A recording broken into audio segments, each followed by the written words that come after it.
All right, we are live this evening, and per the little tab that I put out on YouTube. This is not my forte as far as Nephilim, aliens that exist, but I have L.A. Marzulli on with me, who that has been, and I'll let him describe more, but that has been something he's been researching for years. And we also have Tim Cohen. He was a recent guest on a different topic, but tonight we're going to be discussing some of his research on Nephilim, on chimeras, and evidence maybe of life forms on planets, on the moon, and comets. But LA, just briefly introduce yourself and tell the audience a little bit about your ministry and your research.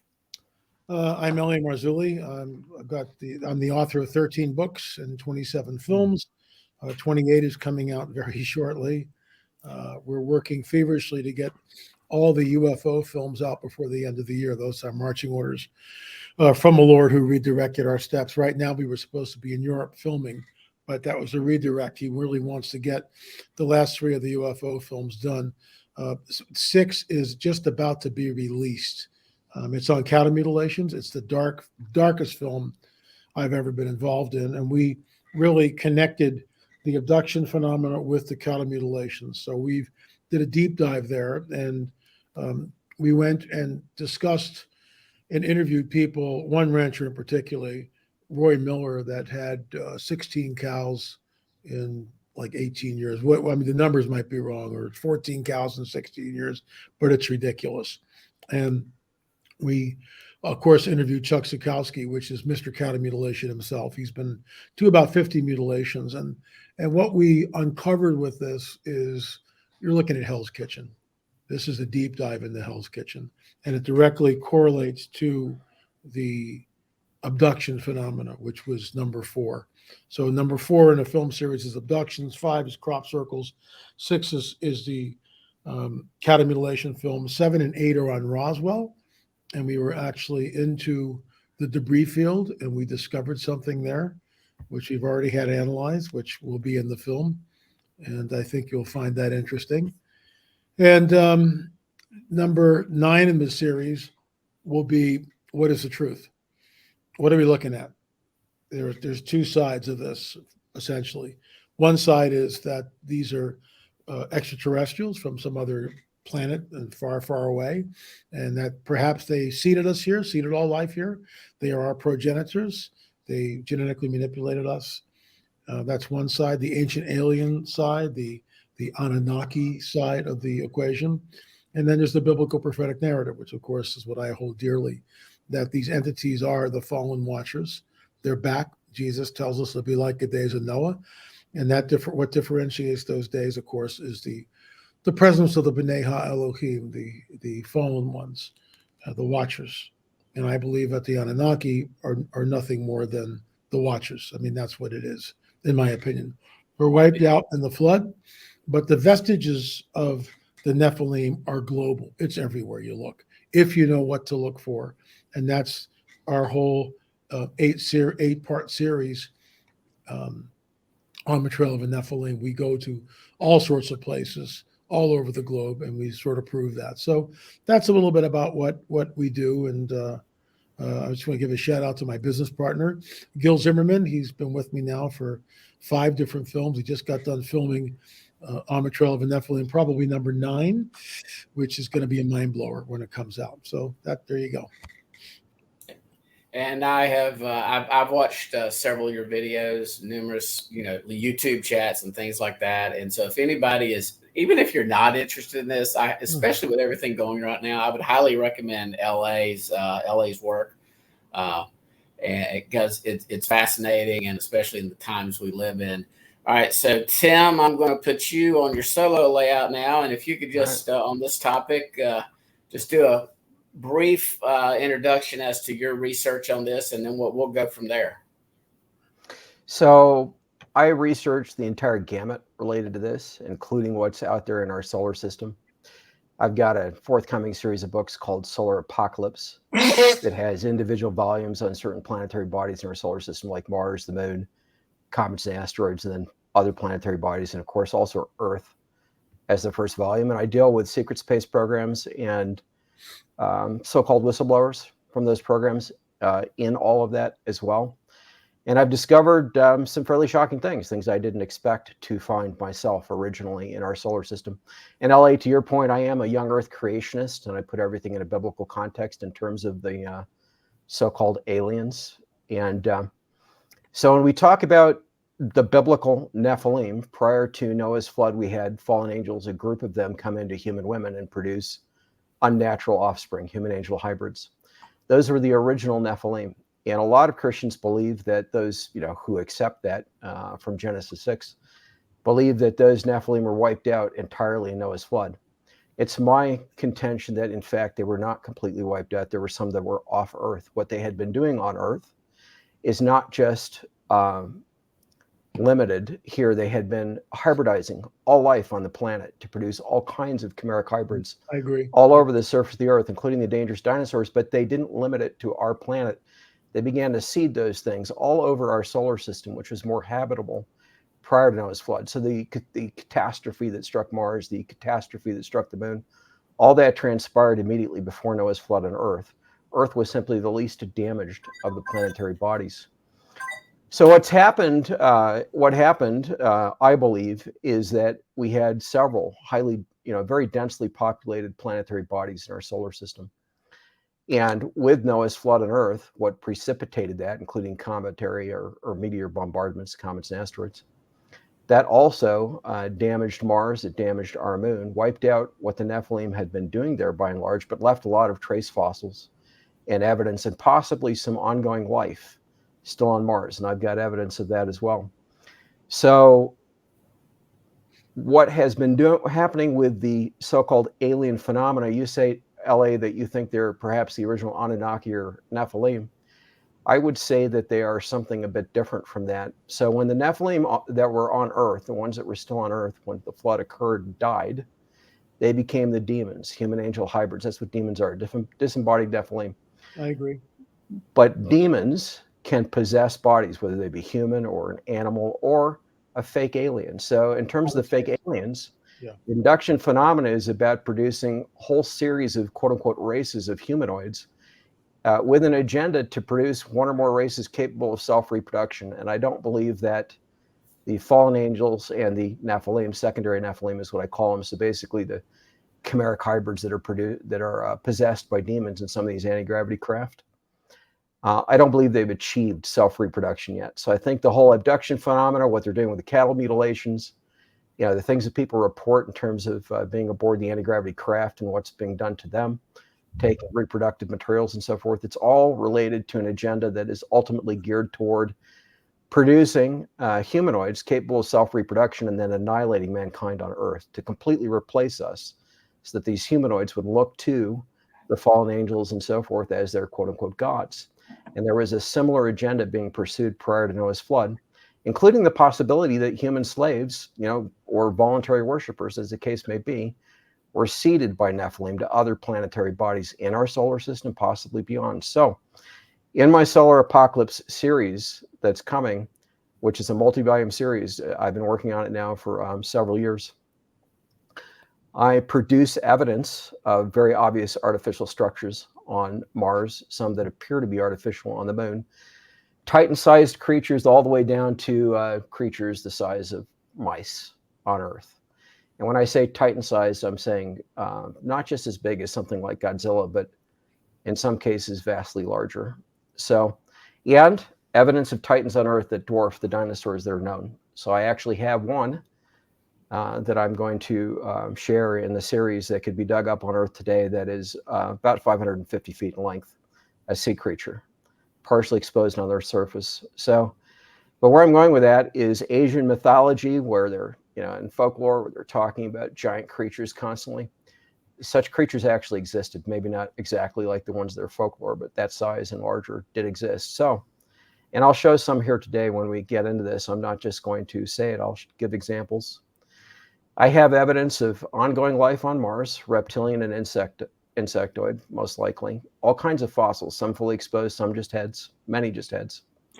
Real quick, Tim, Yes, and Scott. this evidence just for, and I've listened to, and Tim does have an interview with a gentleman that's about 5 hours long. If anybody is fascinated, interested in this topic, we can't go that long tonight, but he's got about a 5-hour interview that's posted on his YouTube channel, and I'll go ahead and plug it real quick. It's author Tim Cohen. You have to put in author Tim Cohen YouTube.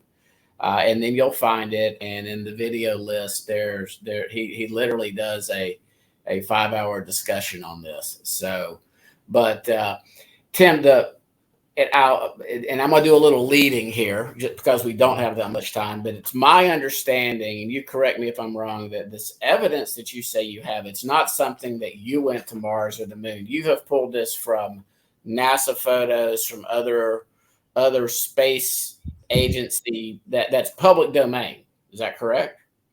Yeah, all the photos are public domain, and I'm going to give people the ability to independently verify them in the book, including with software that I had specially prepared for that purpose. So they can download the photos, in many cases, directly from the space agencies themselves, not just NASA. Go directly to the images I'm showing to see that they're original images, and go from there to verify that the finds are real. I have photos, LA, by the way, of all of the Apollo astronauts, including in many cases video footage, examining fossils on the moon, things NASA never talked about. Good photos. So very shocking and extensive things. So just to dive into it, I'll give a little overview here and just show a few examples today. I have literally tens of thousands of examples, and I could have. Like I said, we'll have time to maybe go through 4, 5, 6 of your what you believe are the best. And real quick, LA, as far as your research and evidence, and I believe before we went live, you've really focused here just on Earth as far as evidence of Nephilim, fossils, things of that nature. Is this in some of the books that you've written and published? Some of the, I guess, fossilized artifacts, things of that nature? Well, I've never looked at anything fossilized. It's like I've been to places, let's say Gilgal Raphaim and Menga in Spain, all across the Mediterranean, island hopping, where there was a diaspora from the Levant at the conquest of the Levant, the Promised Land 3,500 years ago, Joshua and Caleb. You get into places like Portugal and France with the 80,000 standing stones that were there. And there seems to be a progression from the pristine stonework that we see in Egypt, and also places like Sacsayhuaman and Ollantaytambo. And then it changes. It morphs into the dolmens and the megaliths, and then it changes again into the earthworks, and then it all just disappears. Then after that, it just, and no one knows what happened to these people. In fact, I can make a strong case that we hear the same, no matter where I go, whether it's Corral, Peru, or Teotihuacan, Mexico, or Chaco Canyon, or the mound builders in Ohio, or Menga, Spain, or wherever. Well, we don't know what these people call themselves, but they just seem to have vanished. They just blended into the indigenous population. And we hear this over and over and over again. I've delved in a little bit to what Tim's talking about on Mars. I believe something incredibly cataclysmic happened there. I believe it might have been the seat of the dragon's power. That might have been where he actually, ruled from, even though he's on Earth and all of that. I do agree with, and Enoch tells us this, that they commingled the seed. They were creating chimeras all over the place, which is why the flood. I am not a young earther, I'm an old earther, but that's, we can just leave that on the table and go from there, and talk about the points we agree on. And I agree, Mars, something really cataclysmic happened. There was a secular guy, I forget his name, he wrote a book. I just finished it maybe a year ago. John Brandenburg. Probably, yeah. Who talks about the cataclysm on Mars and the nuclear event that happened there. And I am a scientist, by the way, L.A. Marzulli. Yeah. Okay. I am. So then you're right in there. I believe something really cataclysmic, and I think this is why everybody's racing to Mars to try to find what's there, to claim it, to look at the technology and get it. I have no problem with any of that. I think that something happened that was that's part of the heavenly war. I mean, we don't know the dating. We may disagree on this.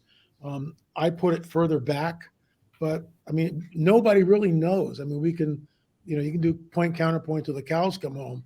we agree that something is there, something happened, something cataclysmic. So I would stick on that. And then we see the vestiges of it all over this planet. So I've never really looked into fossils. I've gone to all these numerous sites and continue to do so, and drill down into that. What we're looking at are the fingerprints of the dragon. Yeah, so I'll just say on the dating, from a young Earth perspective, I put it at about 44 centuries ago, less than 5,000 years ago, when the catastrophe struck Mars and our moon. And in fact, I have evidence, and I present it in my Solar Apocalypse series, that the moon was habitable. It had a liquid water ocean and an atmosphere prior to Noah's flood, just thousands of years ago. And when it was struck, the entire surface of the moon was enveloped in fire.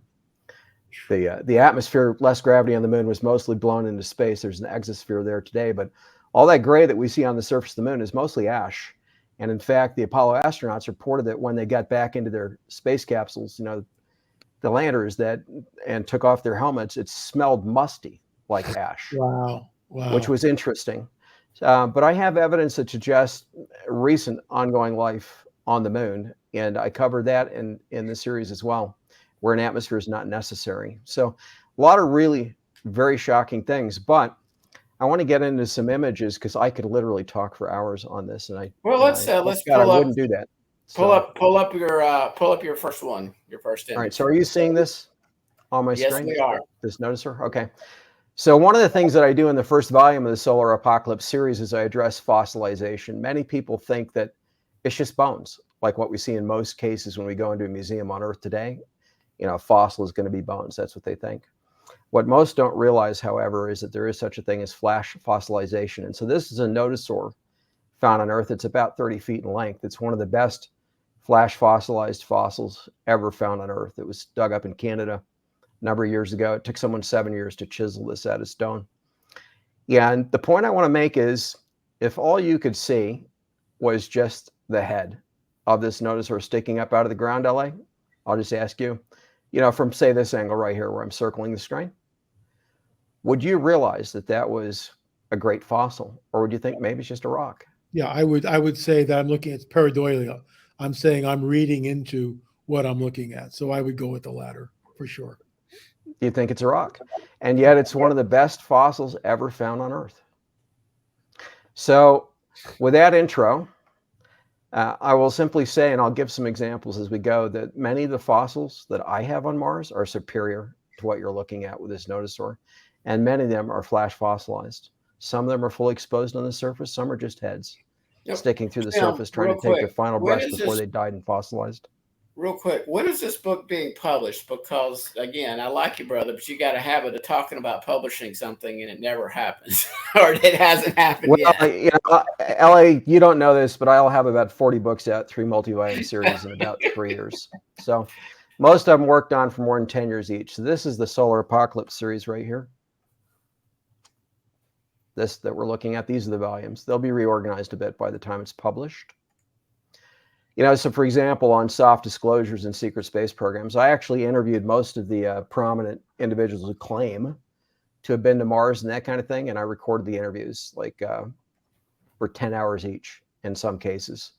And there were only 2 people out of all those interviews who could actually tell me about things that I factually knew to be, for example, on Mars, that the public doesn't know about and that NASA has never talked about. And in some cases, these individuals were talking about those things before NASA actually went and photographed them. So just to say, I'm going to give some pretty compelling stuff in this to suggest that either some humans have already been to Mars, post flood, either after Noah's flood, or that there have been demons that were on Mars that are now on Earth that have been feeding information to some of these individuals. One of those 2 things.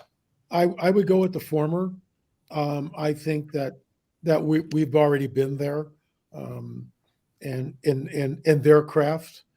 That's conjecture, but I've heard that probably like you. I've heard that secondhand from other people that point to, this is what happened, and we were taken, and back and forth in a matter of hours. It's not like it's this 500-day journey. It's like hours, poof, and you're there, then you come back. So hidden history.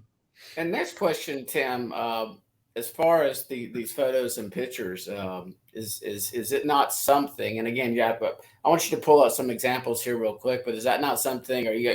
Are you concerned if you put it out there, it'll just be deleted then off the public sites before? Yes, I am.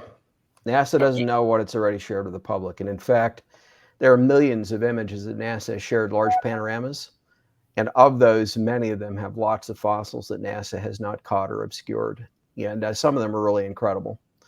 And me, I've just gone and found a bunch of needles in haystacks, basically. All right, show us a few that you obviously believe are fossils. Some of them, I finished the last hour and a half of the video, Tim, and oh, good. they look like chimera-like creatures to me. You know, they could just be a rock, but go ahead and show us a few. Yeah, maybe if they're carved intricately, you could call them rocks, but that doesn't work for no life on Mars, does it? Well, okay, again, so yeah. All right, so LA, this was photographed on Mars. Looks like petrified wood, but what you see here is actually lichens, lichen, which is complex biology. Yeah, I get it. Yeah, so this right here is proof of ongoing complex biology on Mars beyond just bacteria. Lichen is complex biology. The rover literally was driven right to this to photograph it by NASA. How could NASA not know? I mean, it's kind of obvious that they know and that they've been lying about it, right? So that right there is stunning for anybody who can see it and receive it and accept it. That is proof enough that there is ongoing life on Mars and that NASA has been lying to the public for decades. But this is nothing compared to what I have. So this is one that many people have seen. This is an iguana that was flash fossilized on the surface of Mars. NASA took a few photos of this. You ever seen this one, LA? I know, I never have. Yeah, this iguana made it totally to the surface of Mars before it died as the atmosphere was being thinned out. And Mars was still underwater. For flash fossilization like this to occur requires water, fairly warm water, not hot, but warm, and a lot of bacterial activity happening all at once, combined with certain chemicals in the water. And Mars has a higher concentration in its soil of those chemicals than Earth does. And so many of the fossils on Mars are like this. In most cases, you just see a head, but sometimes you get more than that. So this iguana has a couple of other little fossils stuck to its tail. But other than that, it's just like an iguana on Earth. NASA doesn't talk about that one publicly. And that one I didn't find. Others found that before me. But I find it to be highly compelling. All right. So this, you can see it's a beak with striations across the top and a wingtip right here and probably a claw right here.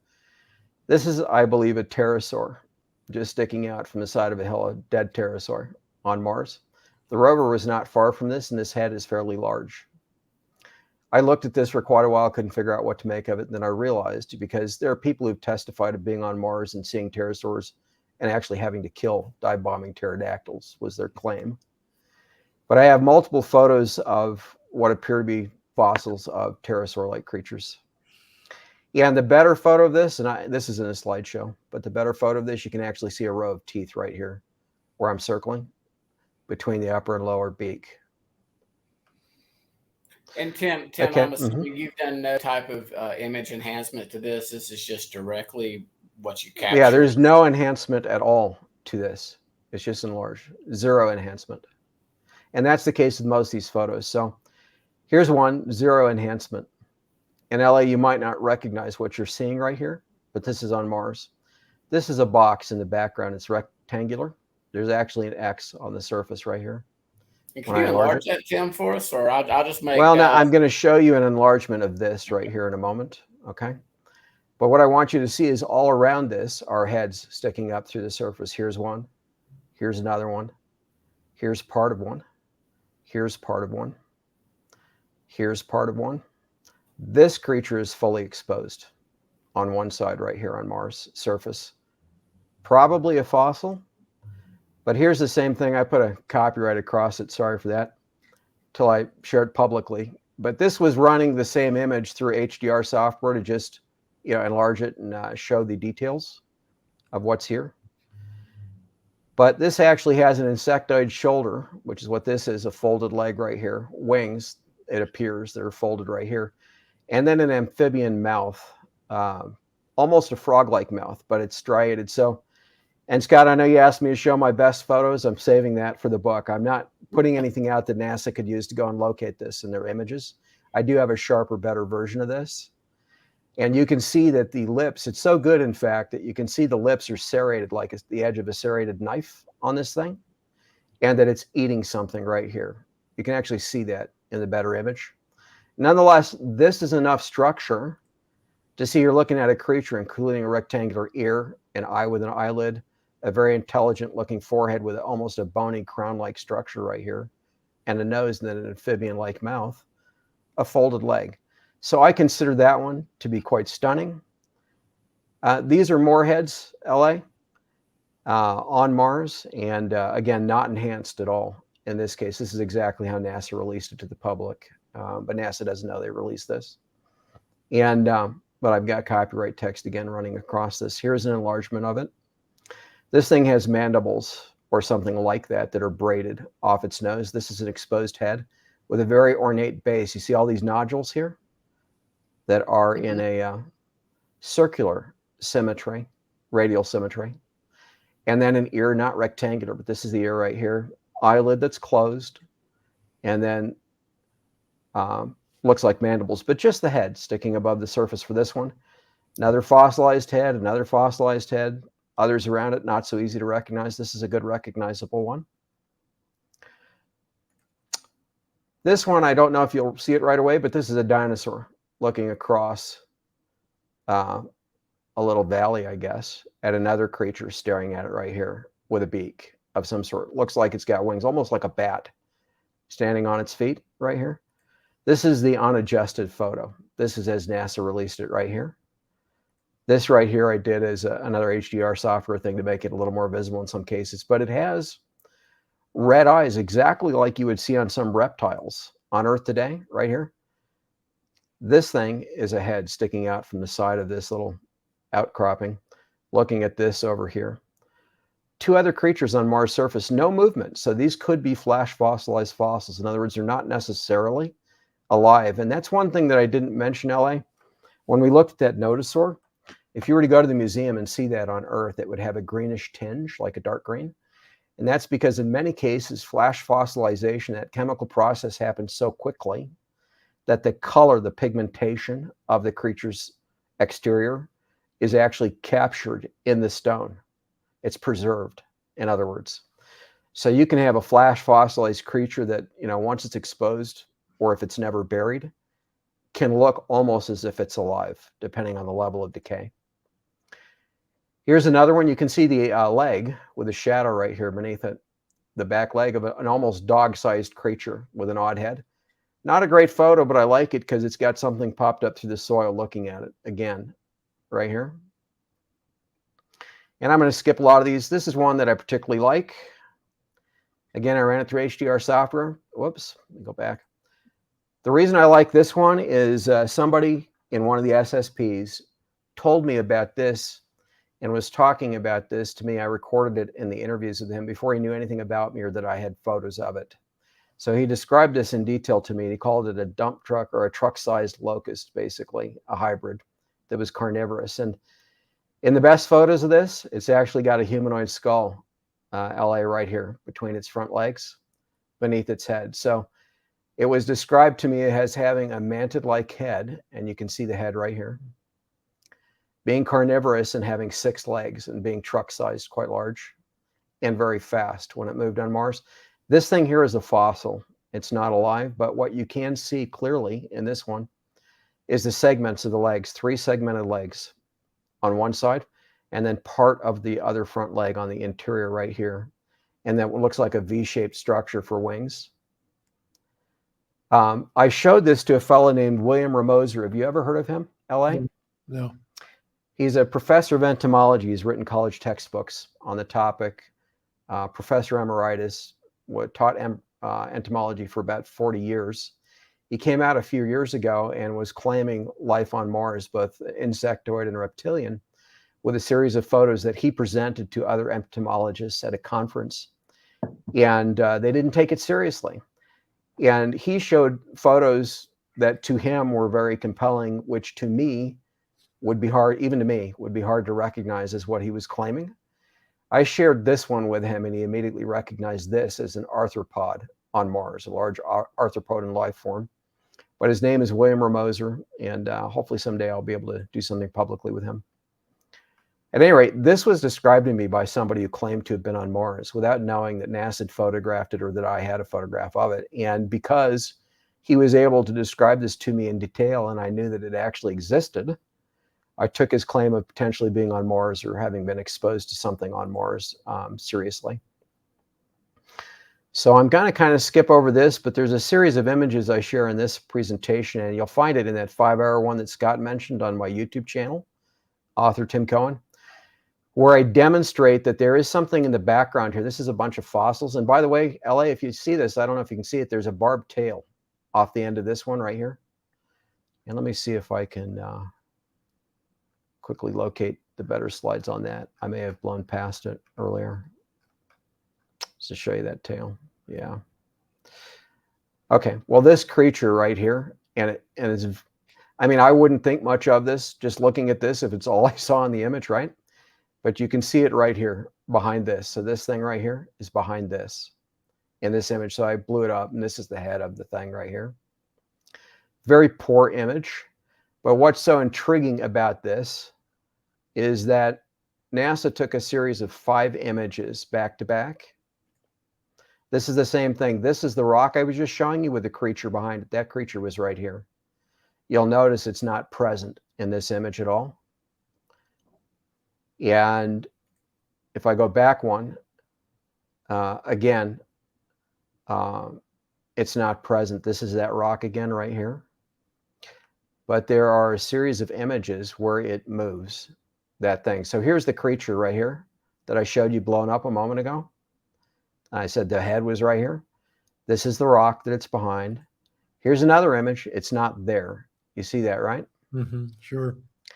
Well, NASA took 5 images, and that creature moved from here to here to here, and then not in the image at all, like this one right here, between those 5 images. So in other words, massive movements of whatever that thing was right here between those 5 stills, which suggests to me some possible ongoing life on Mars, at least when this was photographed. So here it is right here again, between these things, right? So here it's over here. Here, it's now over here. And you see the barbed tail I was telling you about? Almost like a devil's tail, like you'd see in a devil's costume, you know, here on Earth, sticking off this thing. Okay, so those are a few on Mars. I told you about Titans on Mars. This to me is the most shocking image probably of all of them that I have in terms of Titans. And the reason I say that is this is an orbital photograph. Does that look like dunes to you, LA? Very interesting. Yeah, The length of this is about 35 miles, the exposed portion, what you're looking at. The overall length of the thing, NASA took an infrared of it, which is this right here. So this is the exposed portion that you're seeing inside the red box, but it actually goes all the way on over to here, and there's a little bit back further behind here. The overall length I estimate to be about 70 miles roughly, something like that. But this exposed portion is about 35 miles. I think that this is the back of a reptile on Mars surface exposed through ice. That's what it looks like to me. I don't see how dunes could produce, how there could be any dunes with this larger to smaller pattern, you know, almost like chainmail, like you'd see on a reptile on Earth, you know, with scales. Hey, Tim, real quick, pull that. Yeah. At least it was one of the. It looked like a chimera monster out of the comet picture. You did it later on in the presentation. Yes, I'm going to show that in a moment. Right now, I'm just focused on Mars, so we'll wrap Mars up with this one. But anyway, so LA, the only thing I've shown to date are creature fossils and possibly living creatures, you know, on Mars surface in terms of just Mars. I've not shown any artificial structures. I've shown one artificial object, which is something that was described to me by one of these secret space program whistleblowers as a flash gun or a pulse pistol, but basically a microwave energy weapon that would at a distance of tens of feet to maybe 15 meters, pulverize, a creature, literally turn the thing to ash almost instantly, or burn it, depending on how thick its skin was. But it was a weapon that they supposedly carried on Mars that had a power pack that fitted the back of the, right behind the barrel, just above the stock, and it has a thick barrel with a lens-like structure on the end of it, but the size of a large pistol. Anyway, this fellow described it to me in 10 hours of interviews I did with him, and it turns out NASA photographed one laying on the surface of Mars. So that's the one artificial object that's technological that I've shown to date on Mars' surface. That's in one of the presentations on my YouTube channel, so people can go and actually see that photo. And I did an interview with this fellow. His name's William Whitecrow. He's deceased now, but I captured 10 hours of interviews with him, and then a final half hour afterwards before he died. And in that half-hour interview, I showed him things that he described to me as being on Mars that NASA had photographed without his knowledge. He didn't know about the photos, and captured his reactions to those things in that half-hour interview, that final segment. That half-hour interview is posted on my YouTube channel. People can go and watch it today. All right, so moving on. So that's Ellie, do you have any questions with Tim real quick? No, otherwise, too bad David Flynn wasn't alive today, because David believed, as I do, that there was this whole civilization on Mars, and this all happened at the same time of Noah's flood. This is, in my opinion, it could be. There's two ways to look at this. That this happened in advance of Noah's flood, and this is with the heavenly war between the dragon and his third of angels that rebelled with him, and the Most High God. And then there's, according to my, looking at the biblical narrative, this would be the recreation of the earth. So this could have happened millennia ago. This could have happened 100,000 years ago, what we're looking at on Mars. I don't know. I'm not there. And, I realize there's two different schools of thought. We can go like this, and none of us are going to convince anybody. But in my opinion, I just think that what you're showing happened. This is the rebellion. This is the rebellion that we're looking at. Then there's the recreation, the dragon trap, which is what we are. We're the dragon trap. That's why think about this. Why would a loving Most High God, who knows the end before the beginning and the beginning before the end, why does he stick Adam and Eve in there, knowing exactly what's going to happen? The dragon's going to come and they're going to blow it. Why does he do that? Because at that point, he's able to usher in and speak Genesis 3:15, which spells the destruction of the dragon. It is, in fact, a dragon trap. It's deliberate. Yeah. So I'll just say these things happened immediately before Noah's flood on Earth. And in fact, Mars was struck first, and Mars was the only one, a planetary body, one or more, that had existed and was densely populated. I'll just give this as a preamble to what I'm going to show next.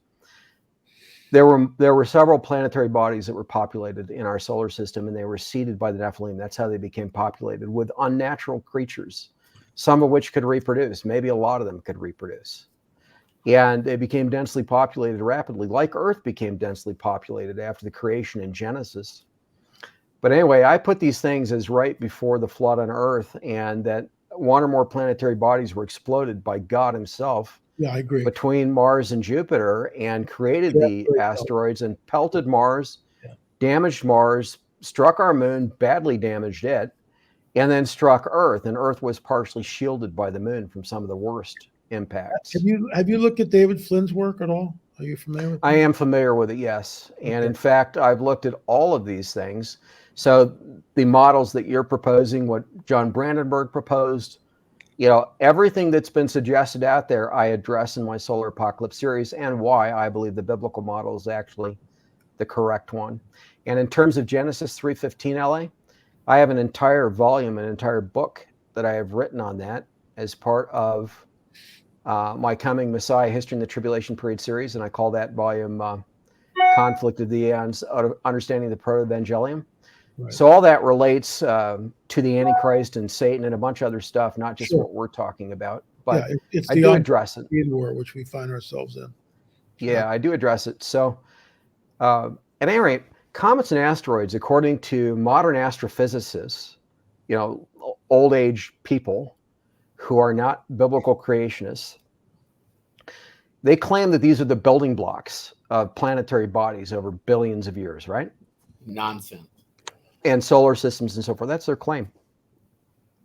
And that it began with gases. The gases would slowly coalesce over eons, many billions of years, and eventually form larger and larger bodies of matter, eventually getting into things the size of dirt balls, and then, small comets or asteroids, and just building up and building up and building up and building up till eventually you get, stars and planetary bodies and so forth. Well, if that were true, and I address this in detail in my series, if that were true, you would only find, the equivalent of rock, ice, mud, maybe some very primitive organic chemicals in comets and asteroids. Asteroids might have more metals, they would, but that's it. You'd find nothing else in them. Maybe a bacterium or two if you happen to be unrealistically lucky and land on a spot on one of these comets or asteroids where some bacterium that floated off Earth from Noah's flood or whenever, floated through space, landed on one of these bodies. We sample it and we find, oh, bacteria. Okay. Highly unlikely. I mean, I would call that basically impossible, but you wouldn't ever find more than that. What I am showing in this series is that we've now, not just NASA, but NASA, the European Space Agency, and JAXA, the Japanese Space Agency, have visited and photographed up close multiple comets and asteroids, primarily comets. And in all cases, they are actually filled with complex biology exposed on their surfaces, in most cases heads, in a few cases fully exposed corpses lying on the surface dead. And this one is one of my favorite photos right here. This was photographed by the European Space Agency. What you're looking at, LA, is the head of a reptile that's about 30 feet in diameter. This head is right here, sticking out of the surface of a comet. And let me see if I can enlarge this just a bit. So this is the eye, the nose, the mouth with an evident jaw area, part of a neck. The ear is either here or right here. I tend to think it's probably back here. But in any case, it's completely different in color from its surroundings, right? This photo is unedited. It's exactly the way that they photographed it. It's not sharpened, it's not edited, nothing's been done to it at all. So this is a Titan that was blasted into space off of a populated body, within debris that became a comet. And so what I'm proposing is that, in conjunction with the damage to the planetary bodies in our solar system, which were densely populated, including the ones that exploded, that there was a lot of surface life that got blown into space, with the debris that became the comets and asteroids. And in many cases, this life was alive when it was blown into space. It was buried, in the debris, and tried to make its way to the surface, whatever it was, right? To breathe, to survive. And something like this reached the surface and instantly froze in place. So this is not flash fossilized. I believe this one's actually just frozen, as if it had been exposed to liquid nitrogen, frozen almost immediately. So that's proof of a Titan, but it's a small one compared to the, tens of miles long one on Mars, if that's what the one on Mars is, right? And you've got people who look at that face at Cydonia on Mars, including John Brandenburg and others.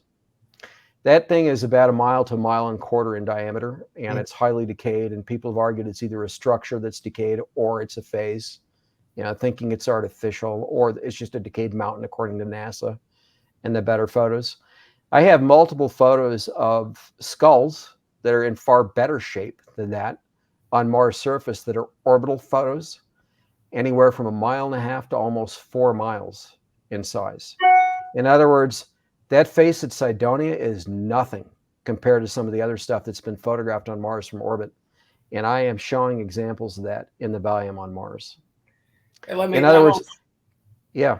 I was going to say I'd like y'all, both of y'all, to sort of address this. In other words, Daniel's a Facebook friend of mine. You can't tell by his. He is a big skeptic that we've ever been to the moon. That, and to be honest, I know Daniel. We tease back and forth. He would be what people would call flat Earth or biblical cosmology. And I know. To the skeptics that believe we live in this enclosed dome, what would be your rebuttal first, LA, to that, as opposed, just a brief little as to the evidence you've looked at and others that have researched this issue, and then I'd ask Tim the same question. I've flown over the North Pole when I came back from Israel. You can see the curvature of the Earth from an airplane at 39,000 feet. I mean, I flew over the North Pole. So that's what you do when you fly back from Israel. And it's a globe. Here's the bottom line, with all due respect. You get all the flat earthers together and you create a fund. And I've said this challenge 5 years ago. You create a fund, you get a private jet, you hire a flat earth pilot, all right? And you go to the edge and you bring back just one photo. That's all we need, just one photo. Just bring back one photo of the edge. We don't need 50,000. We just need one photo showing us the ring, and the ice wall. Just show us one. And if you can't do that, then just shut up, because we've got. I mean, I've talked to computer guys who sat there at the moon landing. All right, when the stuff's coming off, the stuff's coming in the feed. Nobody's doing squat, and they're pointing back at the Earth, and there it is. And no one's doctoring anything. This guy's a born-again, spirit-filled Christian. He's not lying to me. He sat there just blown away at the pictures from Mars. So the L.A. Marzulli Challenge, which was issued 5 or 6 years ago, you pull your money together. There are people out there who are flat earthers that have millions of dollars. You charter a jet. You can do this. And if you can't do it, then just shut up, because we've got photographs that completely refute the flat Earth. And they're not doctored. They're not doctored. They're just not. Just show us one photograph. Just fly that jet and, show us the ring of mountains with the ice thing and the canopy. Just show us that. And if you can't do it, then you got to rethink your theology. And the problem with this, and I'll end with this, is you're taking allegory out of context. When the Bible says the four corners of the earth, you take that literally. And it's metaphor. It's just metaphor. I mean, it's like I will, those who follow the Lord will renew their strength like an eagle. Well, I'm not going to become an eagle. Okay? And that's what we're looking at. And Yeshua is the door, and he is the door, but he's not a literal piece of wood with a handle on it that you open with hinges. Exactly. It's the same. He's a shepherd, and we're the sheep. But last time I checked, I don't look like my goats. I don't resemble them at all. So there are metaphors. But Tim, what would be your response to that as well? I'm assuming it might be just as strong. By the way, guys, I am firmly pretzel. I don't even. I refuse to engage in this topic, but the reason I brought it up, Daniel brought it up. I know people that will watch this. I do have friends who are flat earthers. We just agree not to talk about it. But Tim, what would be your response as far as the not only I guess the evidence from these photos, because Daniel's saying that these are all photos taken on some island in British Columbia. Yeah, that's nonsense. At any rate, I'll say three things. The first is that NASA did, in fact, fake the moon landings. They produced the footage. They faked it. The second, well, that's not the second thing, part two of the first thing. NASA did, in fact, land on the moon. Apollo astronauts did, in fact, walk on the moon. In other words, NASA and the CIA and others that were involved, prepared to put out fake footage to try to, hoax our going to the moon in case the mission failed. It was part of the competition with the Soviet Union at the time. They were prepared to lie to the world about it. And unfortunately, what happened later, after we actually did succeed in going to the moon and putting astronauts there and taking a ton of great photos, what happened is, with those photos being released to the public, some of the fake stuff was simultaneously released. Don't know how that happened, but it did. And so people look at some of the photos and they say, oh, shadows multiple directions, all kinds of things, even some film footage that's obviously fake. And so to give people their due, yes, NASA faked it. But also NASA actually went to the moon. Second point is I'm familiar with the arguments of flat earthers, including their scientific arguments. They don't hold up, past a point. I also factually know that the Earth is a sphere. I have a military background. I factually know Earth is a sphere. I factually know that other planetary bodies in our solar system are spheres. There's a ton of evidence for planetary bodies beyond our solar system that are credible. Setting aside the billions of years claims of macroevolutionary cosmogonists, astrophysicists, setting that aside, there's credible scientific evidence for planetary bodies going around stars, beyond our own solar system. So can I say that Earth is sitting in the end of an arm of a spiral galaxy called the Milky Way, and that we can know that? No, I can't say that.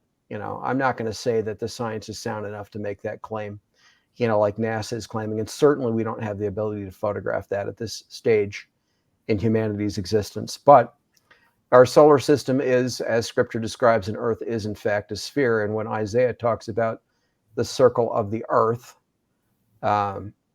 he's talking about a sphere, in fact, per the Hebrew text. So, yeah, to my flat earth brethren, you've been suckered, and it's designed to make you look like fools to the rest of the world, including the scientific community. That's what it's designed to do, is to make people look foolish. Hey, guys, I got to get going here. I'm down to the 8-minute mark. So if we can wrap it up, that would be great. Hey, Ellie, do you got any closing, any questions of Tim or comments or from your research regarding prior life on Mars, this catastrophe? Well, I agree with his research. I think the pictures are absolutely compelling. And the question is, will we get there before the Lord's return? It would be amazing if we got there before the Lord's return. And we've already talked about the secret space force that's already been there. I get that. And they're starting to roll this stuff out.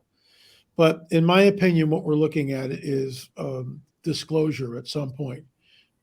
Do you think they're doing this like a drip, sort of like with the aliens and the UFOs and some of your research? Do you think they've turned the faucet up from a drip to, well, now we're at a trickle? It's interesting because when Grush came up, and this is a congressional hearing, he takes an oath, and if he's lying, he's in jail. He's in the Huskow for 5, 10, 15, 20 years, whatever. So, he's got to be very careful what he says, this congressional hearing. He's not going to get up there and just blab his mouth and say something. That's why you can see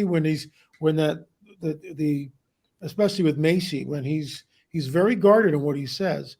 But there's a couple of things. All the people who come to the front, Nick Pope, Luis Elizondo, Christopher Mellon, Grush, they're all military. They're all either military, ex-military. They're all part of the military-industrial complex. So this is a managed agenda. They're rolling it out. When Grush said that we have biologics, of course they have biologics. We've known about this for 30 years. Those of us in ufology have known about this for 30 years, longer. It's like a yawn. But the fact, what bothers me is a complete ambivalence from the church at large. They're not interested in looking at it. And what they don't get, what most people don't understand is, and I'm still kind of like, with this. There's a saying I coined a couple of years ago: we go up, they come down. We go up, they show up. I hope that's what happens. But what if I'm wrong? And that's why the, plan B. So if they show up and we're still here, everything changes. I mean, the planet changes.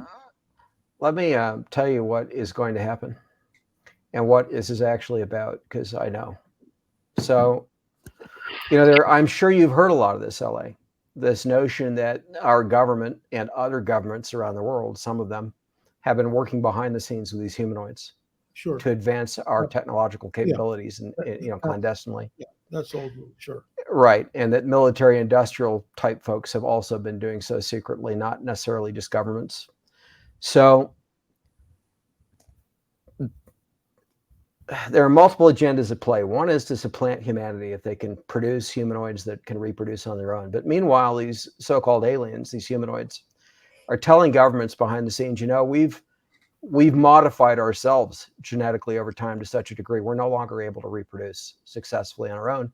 We want to abduct and use human beings and other life on Earth to make a new version of ourselves.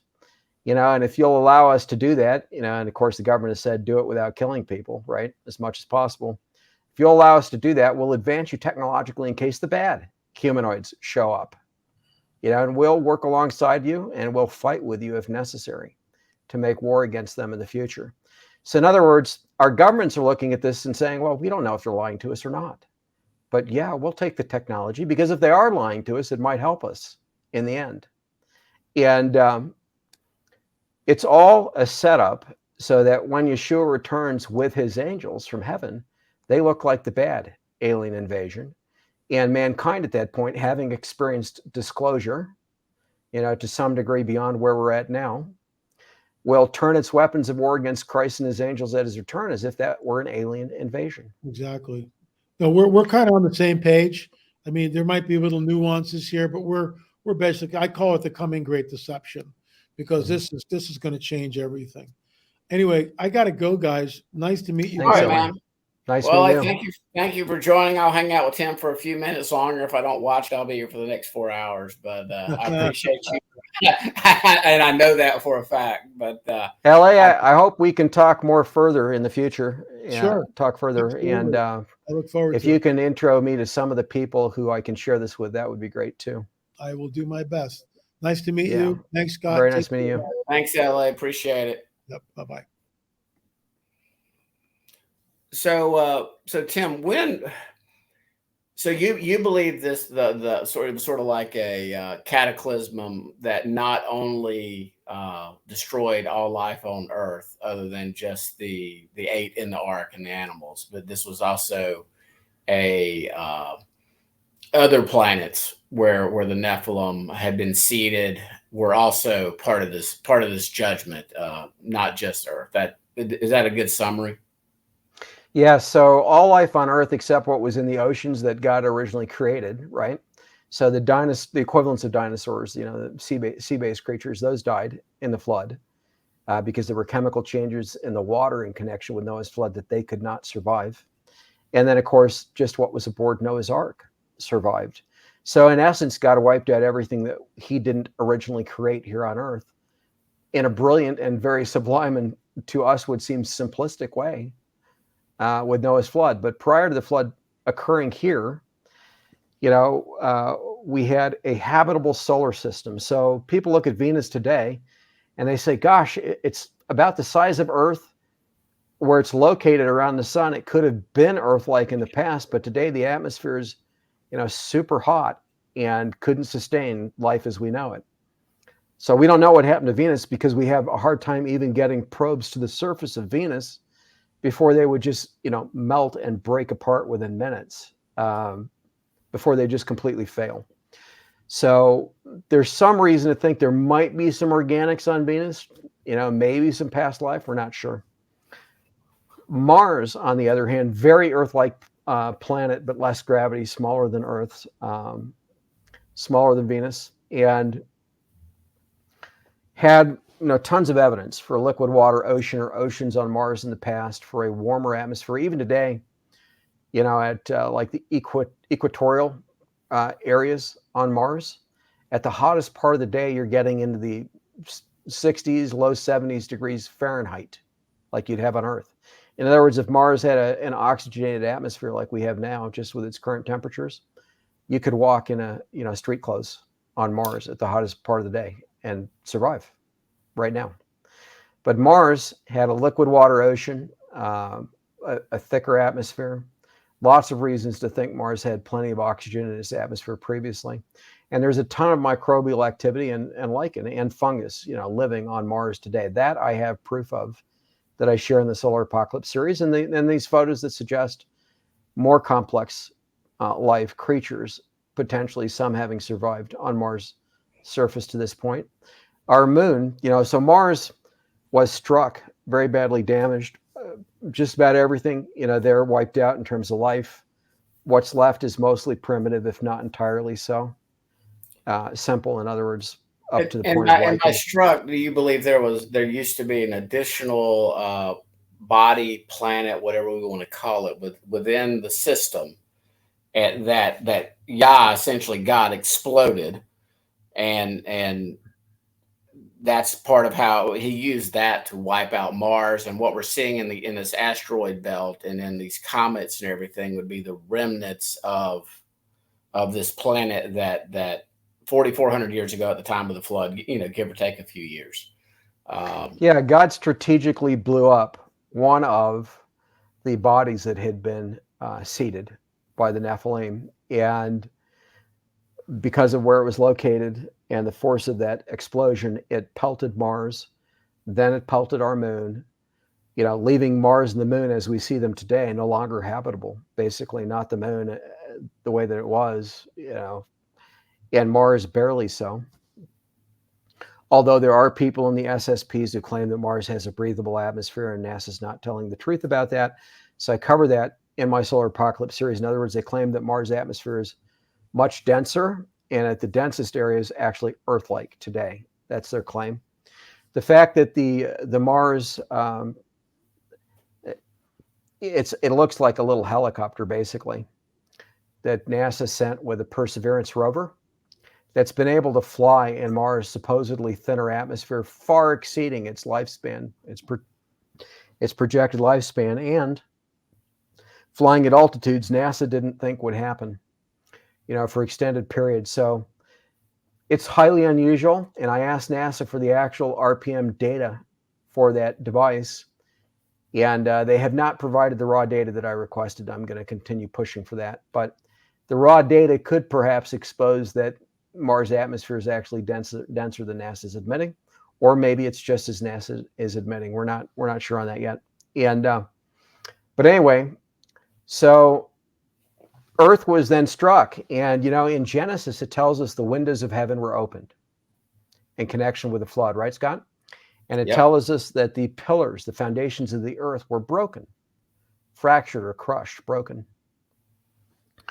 So if you have a window to heaven, right, or a window of heaven on the earth, what you're actually talking about is a place where the atmosphere is split and you can look directly into the blackness of space from the surface of the planet. When Earth is struck by a sufficiently large comet or asteroid, as a meteor, a big enough meteor, that's exactly what would happen. It would rip the atmosphere. If it's coming in at the proper angle, it would just rip the atmosphere apart, split it at that point, proceed to the surface and create a massive explosion that would split the atmosphere even more. And if you could look at that moment from the surface, without dying, straight up, what you would see is a window into space, literally. And the impacts that occurred on Earth, and we've got tons of evidence in terms of craters and so forth on Earth. They're really undeniable for those who are scientifically honest. We know that Earth was bombarded scientifically. What I'm proposing is that happened in conjunction with Noah's flood, and that it is that bombardment that A, opened the windows to heaven, and B, fractured the surface of that supercontinent or supercontinental shell, whichever it was that Earth had prior to the flood, and crushed the pillars that were supporting it, above a liquid water ocean that was under that shell or supercontinent, that supershell or supercontinent.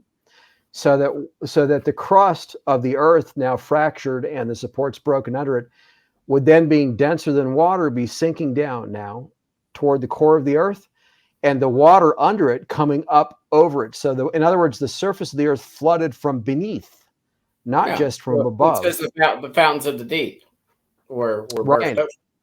Yeah, so Earth flooded from below and from above, both. So God collapsed the water vapor canopy with that bombardment from space.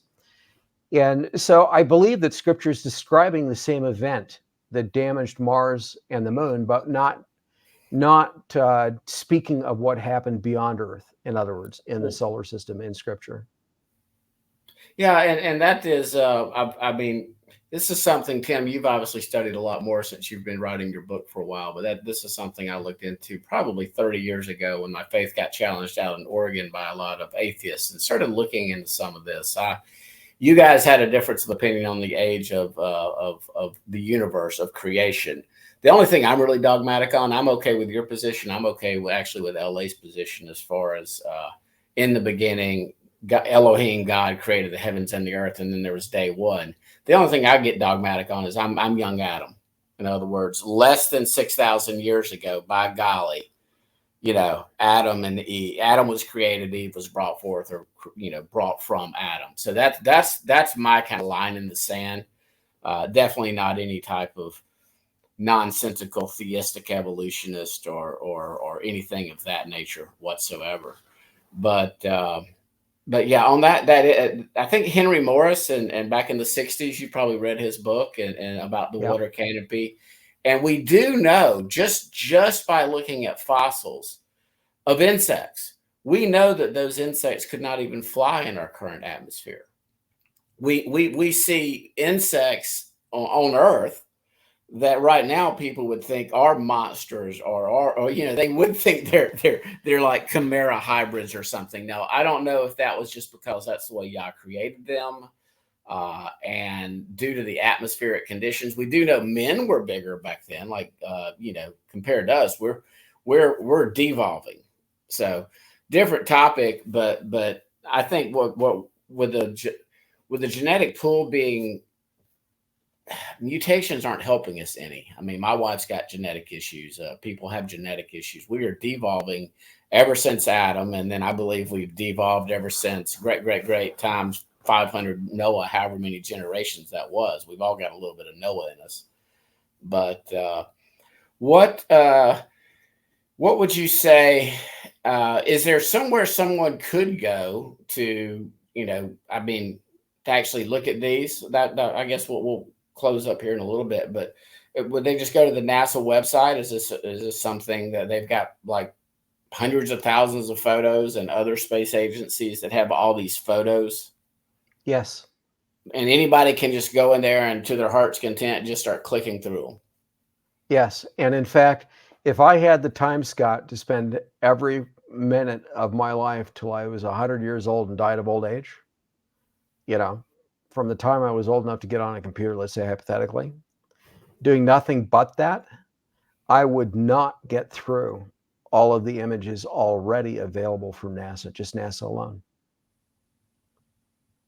So it's, and so how many hours would you say you've put in kind of skimming or searching images and examining them and selecting out the best examples? How if you had to do time wise, thousands of hours, hundreds of hours, thousands of hours. And do you have anybody else? And to the point where I just say, you know what, I have enough. I can tell you this, and I have fantastic things. These aren't my best. They're very good.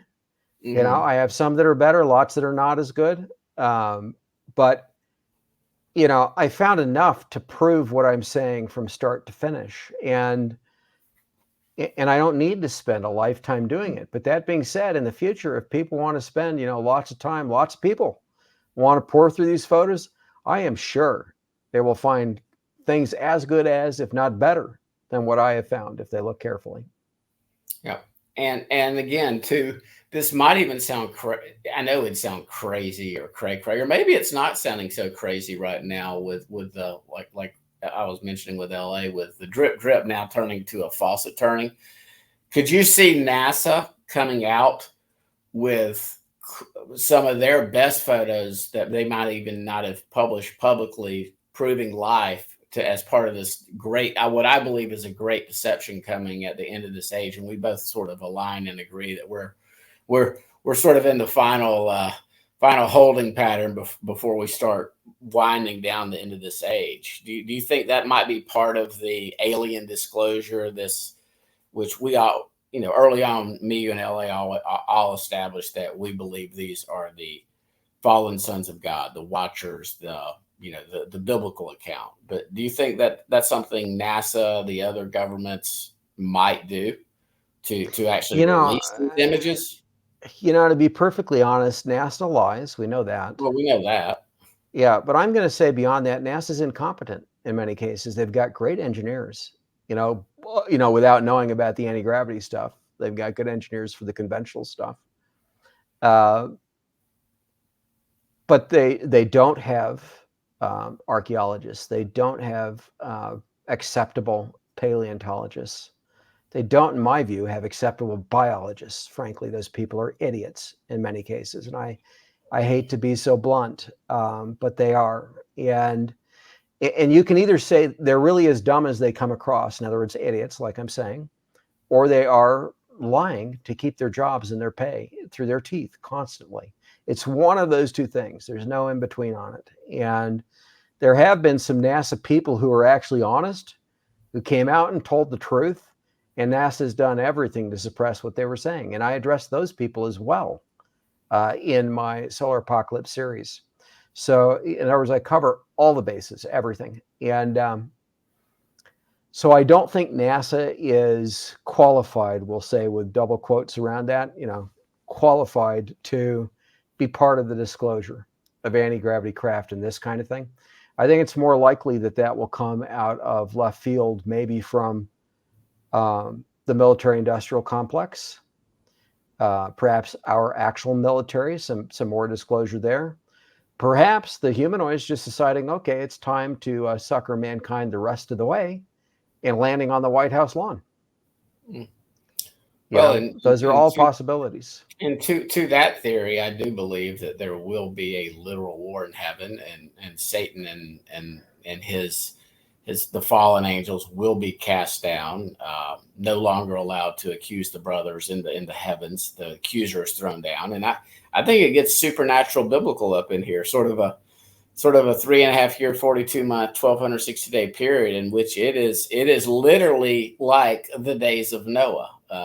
So, yeah, man, I appreciate you joining me. I do. It's 9:42 here. Thank you, Scott.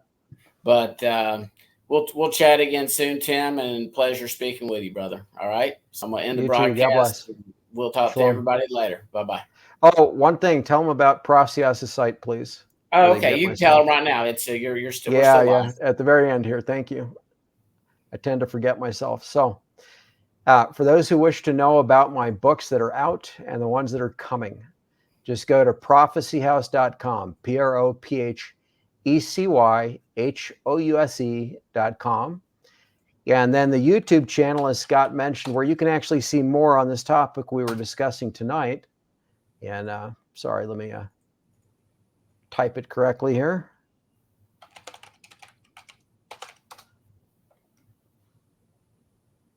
Okay, so it's just youtube.com/author Tim Cohen, AUTHORTIMCOHEN, no spaces. And this right here that I'm circling is the 5-hour interview that you mentioned, Scott, that people can see.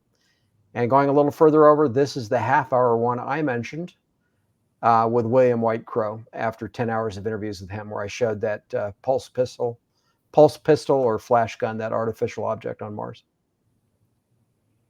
All right. Well, thank you, brother. And anybody that's interested in it, check it out. And I'm going to prompt him to, maybe try to get this series out sooner rather than later, especially when I think we're on the timeline. So anyway, thanks for joining me, brother. Appreciate it. Thank you. God bless. Shalom.